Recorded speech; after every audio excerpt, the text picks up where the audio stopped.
ও গরম পড়েছে এত, মিষ্টিও লাগছে তেতো, আর একটু হলে যমরাজের সাথে দেখাই হয়ে যেত। মেঝে গরম কড়া, ছাদে রোদ টাটা পোড়া, মাঝখানে আমি বিছানাতে হচ্ছে আলু বড়া।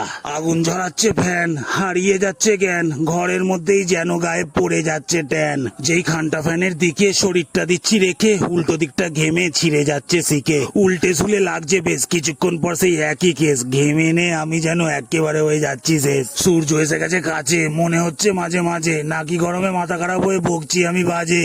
জল যেন পুরো ফুটছে, বাইরে গরম হাওয়া বইছে, শরীরটা যেন বিনা পয়সাতেই রাজস্থানের মজা লুটছে। কারেন্ট গেল তার মাঝে, ব্যথা উঠলো বুকের খাঁচে, আমাকে মনে হচ্ছে সাজতে হবে এবার ফুলের সাজে। পাখা যাচ্ছে থেমে, শরীর যাচ্ছে ঘেমে, এবার মনে হচ্ছে বসে থাকতে হবে চৌবাচ্চায় নেমে। ফ্যানটা গেল দাঁড়িয়ে, তখন গরম সীমা ছাড়িয়ে, জানলায় দেখলাম কি একটা কালো কালো যমরাজ মনে হয় দাঁড়িয়ে। ভাইকে বললাম ঘুরে পিন নাম্বারটা জোরে, ভাই তুই টাকাটা নিয়ে নিস, 3.5 টাকা অ্যাকাউন্টে পড়ে। আমার পাশে বস, মানি ব্যাগে আছে 10, সময় করে ওটা দিয়ে খেয়ে নিস আগের রস। হঠাৎ ফ্যানটা উঠলো ঘুরে, শান্তি হলো বুক জুড়ে, কনফার্ম টিকিট ক্যান্সেল করে শুয়ে পড়লাম ঘুরে।